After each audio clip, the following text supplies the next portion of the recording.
Welcome back, my name is Brittany and today's video is really exciting. It is finally time to share my 2024 stats and goals for 2025. I've been patiently waiting for the year to end so I can gather up all the data, see how many books I read, total everything up, and share the stats and look forward to the new year. I have been brainstorming all of December for goals and I think I have things dialed in as well. So grab a snack, grab a drink. If you like talking about stats and just seeing different ways of keeping track of things, definitely hang out. I keep track of things in a few different ways, but I also think I'm going to change how I track things going forward. So just a lot of trial and error, figuring out what works best. But without any delay, let's chat about stats and goals and all the fun things. In order to set goals for 2025, I think it's important to reflect, to look back at the previous year, to see what we've accomplished, see where we can improve. So we should do just that. I went back and watched my 2024 goals and 2023 stats video from last February, I think is when I uploaded that one. And I just was curious what past me was thinking as far as setting goals. And it was an interesting reflection process. So a few things. First off, I'm very happy with how this year went. I definitely read a lot of different things. I read some really odd things. I had some interesting reading experiences. So I'm very happy with how the year went, but I think there's always room for improvement. To recap on the goals I set for myself in 2024, one of them was reading 100 books this year. I read 96 in 2024. We will chat more about numerical goals and how that stacks up across the years and what I think I'm going to do going forward. But 96, I mean, that's amazing. No matter how many books you read, that's pretty amazing. Another goal I had was to read books I borrowed from friends and give them back. I've done that some of the time, but I still actually have a few borrowed books that I really need to give back. So we're gonna maybe just add that to the list again for this year. And then lastly, I wanted to read, or at least make sure I was reading different genres and books outside of my typical pick. So at the end of 2023 going into 24, I was really into fantasy, just epic fantasy, and that's kind of where I had been for the past few years. So I was thinking I could read, one nonfiction a month, or Western, or classic, like something out of the normal genres that I read, and I didn't do that at all. I think I read 2 nonfictions, maybe a memoir, I don't know, it didn't happen. That prioritization did not happen. And I think part of that comes from me just being such a mood reader. It doesn't matter. I can plan the best TBR and the next day just get so sidetracked and distracted and it all goes to hell. So I definitely want to make sure I have more varied reading in 2025, but I have a different approach for this. So we will also chat about that in a little bit. Okay, now time for the fun stuff. I have my Excel sheet pulled up in front of me. So I will be just looking back and forth and chatting. That way we can still hang out. But I just wanted to show these things because I think it's interesting. And if I say interesting 100 times in the next 20 however long minutes I'm talking, I'm sorry, but I just think this is all very interesting. I don't have any better descriptors than interesting for some of this information because it's not good or bad, it's just interesting and we get to analyze it and see what we're going to do moving forward. So to start off, I just wanted to show you my reading stats for 2024 and just compare that to previous years. So I have total books, physical and ebooks. I was separating that for a while, but I think it's all the same really, so I did just put that together. Audiobooks, and then you can see hours listened all the way down to the library books are fairly new categories that I hadn't been tracking when I first started tracking stuff in 2020. So a lot of information has been added on, mainly this year, but I started counting a few more things last year as well. Actually, let's just start across the years. I've stayed pretty consistent with my reading. I've averaged about 83 books every year between all 4 years, which is kind of interesting. And I also think this is fascinating. I read one more book than I did last year, and I read one more physical book compared to last year, and my audiobooks were exactly the same. I read 51 audiobooks, exactly. That's kind of wild. But I did listen to more time. Some of the audiobooks were really chunky, so I definitely clocked a lot more listening hours. My overall page count was up as well. It was 33,000 in 2023, up to 37,000. And I think the most interesting thing to look at is money spent. I do want to chat a little bit more about this because I think it's really interesting and fascinating, and I'm so sorry. I don't have any other word for it. So last year is when I started tracking how much I had spent. I did include audiobooks, my Audible membership, Kindle Unlimited, and just books I had purchased, right? And I think the 400 was a rough estimate. I was a lot more detailed with my tracking this year. This does include, again, audiobook, my Audible membership each month where I get a credit, my Kindle Unlimited membership, any other additional, audiobooks I purchased. And then I also just have other books I bought, like anything I bought that was a book, I logged it. And I think this number is worth chatting about. So I was really curious what people spend on books. Some people track this, some people don't care to know. That's all fine and dandy. I just wanted to know, like, is my spending out of control? Am I spending too much? I don't know. Like, I only have 1 year to compare this to, but I also don't have any other comparisons in my life, like if this is normal or not. So I asked Reddit what most people spent on books for 2024, and a lot of people spent $0. $0. Like, they all utilized the library. They were reading at least 50 books a year, up to 150, without spending any money. And I thought that was really cool. I don't want money to be good or bad. That's why I think I just keep referring back to interesting. It's very neutral. Because it's just information, right? There were a few outliers. One person spent $20,000 on books. I never got an answer as to what they did. Like, it's a lot of money for books, or if they were like collecting or curating things. And then there were a handful of people who spent about $1,000. One thing I also learned from this post is that some libraries on the end of your checkout receipt will show how much you've saved by using the library. Mine don't do that. So I did add that column when I was tracking my reads, and I saved $1,300 by borrowing books, reading books I owned pre-2020, like prior to 2024. If I purchased it this past year, I counted it as money spent. But if I already owned it before this year, I considered it saved money because I'm not like rebuying it. I'm just like reading what I have. So really, like, I'm in a net positive here. So like, is it really that bad? I don't know. If anything, the Reddit post opened up a lot of really good discussion about book spending, book access. It also just helped inspire a reading goal for 2025, which I will talk about in a little bit. I think I would like to just kind of cap my 2025 spending around $1,000 as well, or rather just make sure I'm being mindful and intentional with my purchases. Like, I don't mind secondhand used books. I prefer those copies anyways, but can I find this book somewhere else? Can I borrow it? Is there like a cheaper option? I don't know, just like making it fun and trying to maybe save more than I'm spending. I think that really is the goal, is to be a little savvy and like, ooh, like I read all these books, but I saved a ton of money because I didn't buy any. I understand this is all very funny in light of the fact I'm building new bookshelves as well. So, we'll see how this number changes next year. And I also just think with being on Booktube, like that is a main difference from 23 to 2024. I started making videos, so I don't feel like YouTube influenced me to buy a ton of books, but clearly, like, I bought a lot of books, so I don't know. It's just interesting to see that change from year to year, and then I'll just be curious to see how that changes this year as well in 2025. So definitely something I'm keeping my eye on. I did want to know if I was reading the books I was purchasing, so I purchased 88 books is that correct? Why did I get 88? Confused. Okay, we're back. So I purchased 81 books this year, and I read 32 of them. So I think that's decent. It's almost half. So like, I'm reading what I'm buying. I think that's good.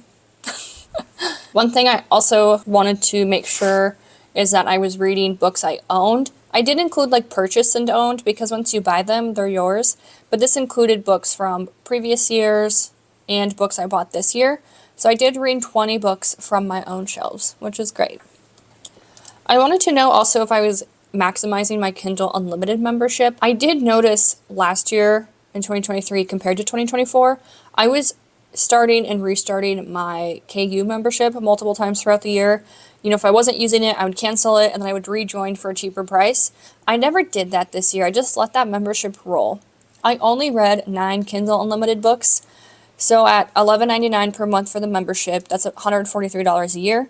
I read 9 books all year long. So really, like, each book was like $16. So I definitely wasn't maximizing my membership. I may or may not cancel that in the next couple weeks. We'll see how January, February goes maybe, and then just start and stop as I see fit. Basically, if I'm not using it, it might be worth it to cancel. So, and then I also was really curious how many library books I read.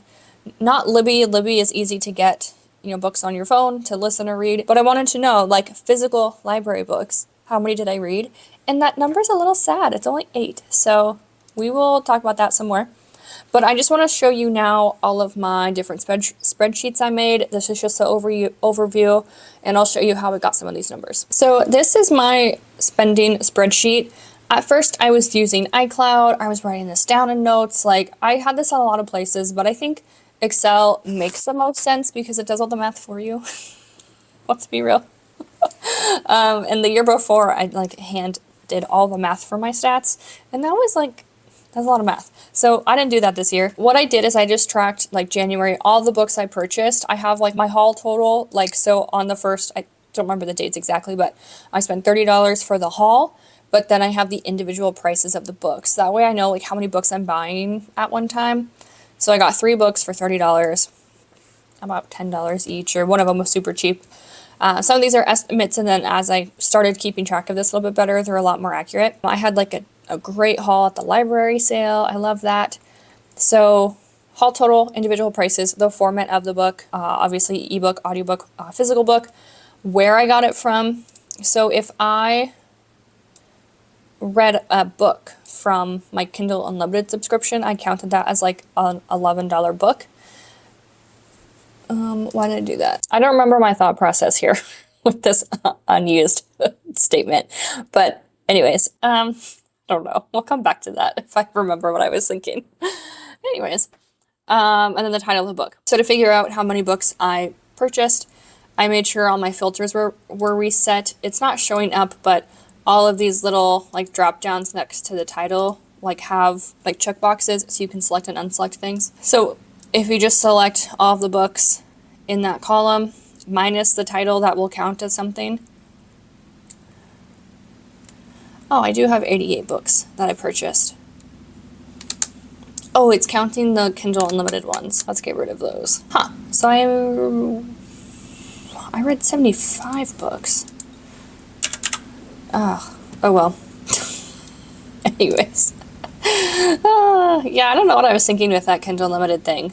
I think I just wanted to make sure, like, keep track of that monthly membership cost. But maybe I shouldn't put, like, an individual price or something. I don't know. To be worked out for next year. A little bit better. Yeah, I purchased 75 books. Does that make sense? Anyways, we have to move on. We have to move on from this math that I confused myself on. So I purchased 75 books. It does show you a count number in the bottom right-hand corner of your Excel window.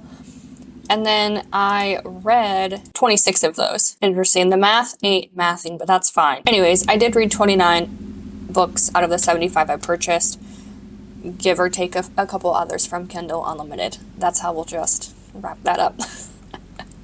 I have 36 books that I have not read. I mean, looking back at my main stats is not terrible. Like, I'm reading mostly what I buy, at least half. I feel like that's decent. Okay, moving on from that spending tab because I think I fucked up somewhere. Let's look at a different one. So I don't know if I will do this going forward. I just thought this was interesting.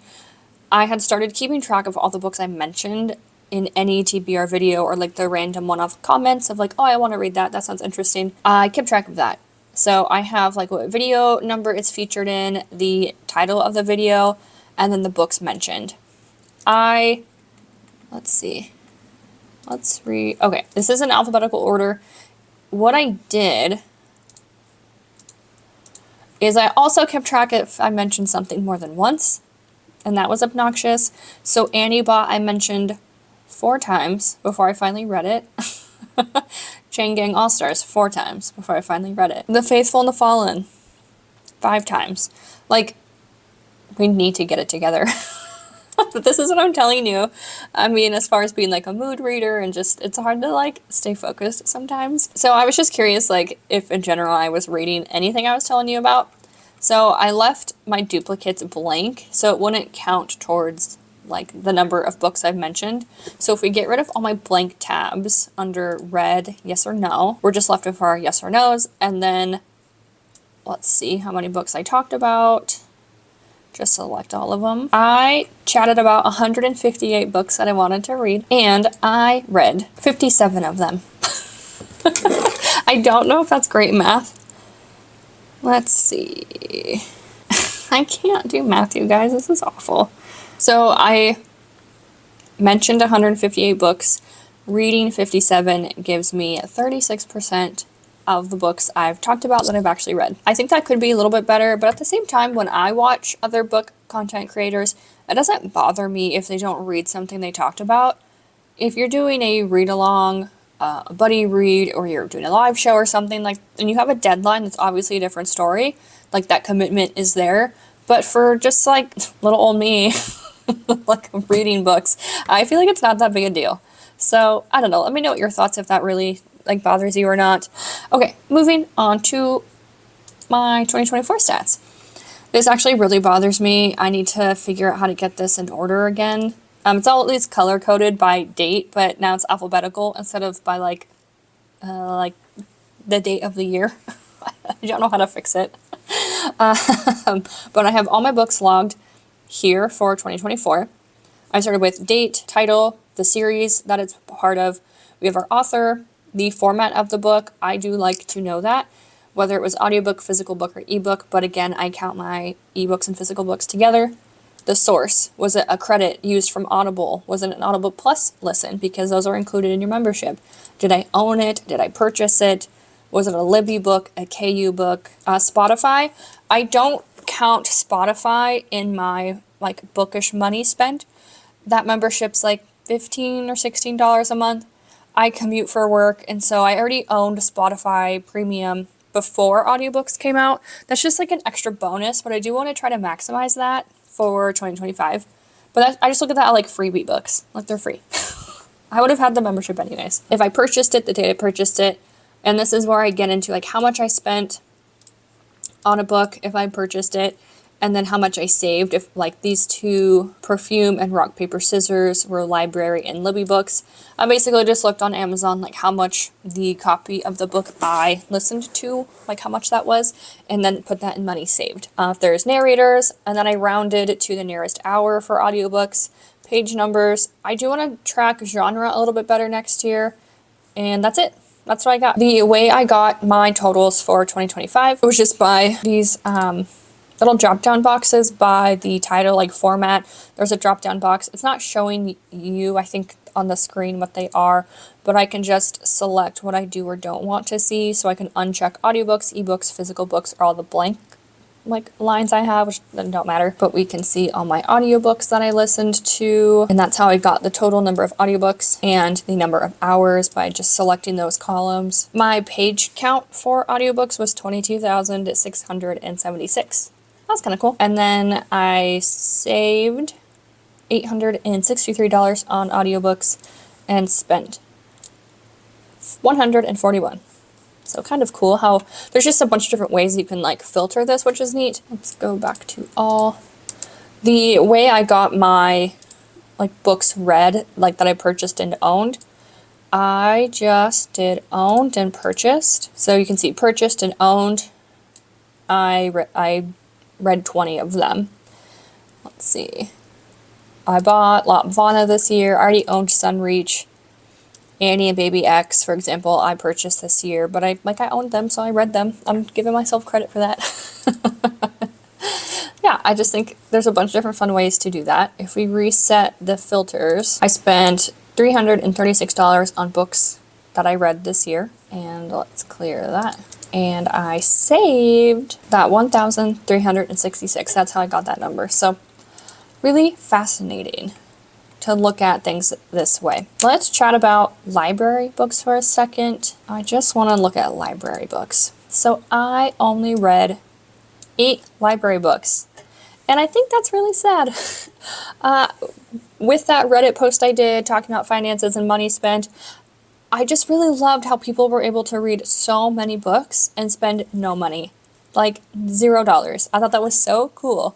So one thing I really want to do, one goal for 2025, you can write this down, is a monthly library date. The last time I went was in November, and then I picked up one book in December. It was just kind of interesting because I was like looking through the shelves and I saw some books that were really new that had only come out in like the last 3 months, and books that seemed to be like trending online, and I'm like, oh, like they're here. These books are here. I either need to A, be patient, or B, look for them. So I think it would just be a fun challenge to at least, you know, read more than 8 library books a year, take more advantage of the physical library, because who doesn't love just like perusing the shelves and looking at books, right? Like that's the best feeling. And I have 2 libraries to choose from. And then I can also place holds for other local libraries in Alaska and get books sent to me. And then they have these really cool lockers outside of the library. So you can just like you get a text that your book is in, and you're just like pop in this code, and like special little door opens and your book is there. Like that's so cool. I've like picked up books at like 9 o'clock at night. Like that's amazing. So I definitely want to take advantage of the library this year. Before we chat about 2025 goals, I want to show you how I'm changing my tracker just a little bit for 2025. So I have a lot of the same information: date, title, series, author, format, source, date purchased, money I spent on books, how much I saved by utilizing books I own, the library, borrowing books, etc., the narrator, audiobook hours, pages, and genre. I really want to track genre for books. And then I want to try to just be a little bit better about rating books. I really struggle with like a numerical rating. My 3-star, like, it's an average book. It's a fine book, but that sounds really bad. And then I see some people who give 4s and 5s like candy because they're just so passionate and they're so excited and they're just so happy and they love everything. But I'm just like more critical, and like I don't have a lot of 4s and 5s, but I want to try to just narrow in and just dial in a little bit better. If I were to give this a star rating, like what is it and how? So I watched the Sisterhood video, Chris and Mads, they shared this spreadsheet I think Mads uses, and I really liked how she rates her books, and so I want to try that because the structure just makes sense. So I changed my categories. She has her own, but I have story and plot, themes, pacing, character work, overall enjoyment, like was it fun? Did I just have fun reading? Emotional impact, like did I cry? Was I angry? Like was I fired up? You know, all the feelings. Originality, writing, and then these light purple ones, performance and romance. Let's just zoom in on that. Hello. These 2 are kind of cool. So if it is specifically a romance book, I can read the romance. And if it's an audiobook, specifically, I can read the audiobook. So let's say this first line is an audiobook. I gave it 4 stars. Romance, amazing. It's going to average up all of these columns and give me a star rating, essentially. Let's say this next line is just a book I read. It gives me 2.3. If I put 0 in performance, it makes that number go down. Same thing with romance. If I put 0, it like tallies those zeros. But if I just leave it blank, it doesn't affect the rest of my rating. So I think that will give me a good way to try to rate books a little bit better, because I want to be good and give you helpful information, right? Going across the rest of the side here, I have YouTube review, like did I talk about it on YouTube? And then were there any themes, notes, similarities, like motherhood, like people turning into animals, like, I don't know, like was it a weird girl book, like that type of stuff. Because I have some like themed video ideas that I think would be fun to do this year. Okay, we are on the floor. Sorry for the not so static living room clip. I've been yapping for too long and my battery was going to die, and I just wanted to wrap this up. So let's just kind of finish things off with my 2025 reading goals. We've talked about a lot of things. We're going to bring it all full circle. So I told you I wanted to talk about numerical goals. Every single year since 2020, I have set my reading goal at 100 books per year. From the spreadsheet, you can see I've come tantalizingly close at like 95, 96 books. And like I could see myself in December approaching that like mid-90s number. And there's no pressure like to reach 100 books. I know sometimes it's really exciting to like hurry up and read a bunch of things and like hit that number. But because I've been tracking books and reading consistently for so many years, that 100 book a year number has really just lost its allure. I also don't ever want to be someone or the type of, you know, reader that just like reads shitty things to reach a number. Like I don't want to read bad books for the sake of reaching some number I'm not going to set. a numerical goal for 2025. What I read is what I read. And if it's 50 books, great. If I do read 100, cool. But I'm not going to be striving for a number anymore. I don't know, reading is so consistent. It's just part of a hobby I do now. Like, it's just part of my life. So I don't feel this pressure to like reach a certain number. With that being said, I also want to focus on quality over quantity. I want to read good stuff. I want to retain what I'm reading. I don't know, I want to absorb it and enjoy my experience and just love the books that I'm picking up instead of just trying to like read stuff for content or cramming things out. Like, I don't know, I just want to be intentional with the books I'm reading, making sure I'm loving what I'm reading, and like forgetting about a number because it doesn't matter. It doesn't matter. No numerical reading goal for me in 2025. In regards to finances, I did chat a little bit about that. I don't think I really have any financial goals other than maybe just being more mindful when I am thinking about purchasing a book. Is it something I can borrow, get from the library? Can I maximize my Spotify membership by using those extra, 15 hours a month? I think to do that, I made a playlist of books that are 15 hours or less on Spotify. So every month I can at least get through one 15-hour audiobook through Spotify just to like take advantage of that. Just to make sure I'm looking at Audibles plus catalog.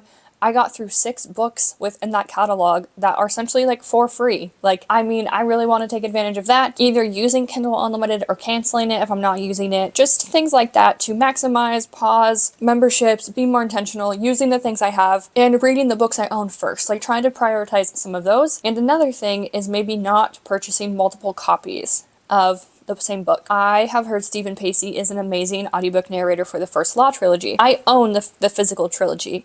So instead of purchasing the audiobooks, I did a Libby hold and the audiobook just came through. That was kind of like a big goal, but it just kind of encompasses into maybe like maximizing memberships and spending intentionally. I already mentioned I want to have one library date a month, just perusing the shelves, picking things up, seeing what I can find, placing holds, and just browsing. Just browsing books, right?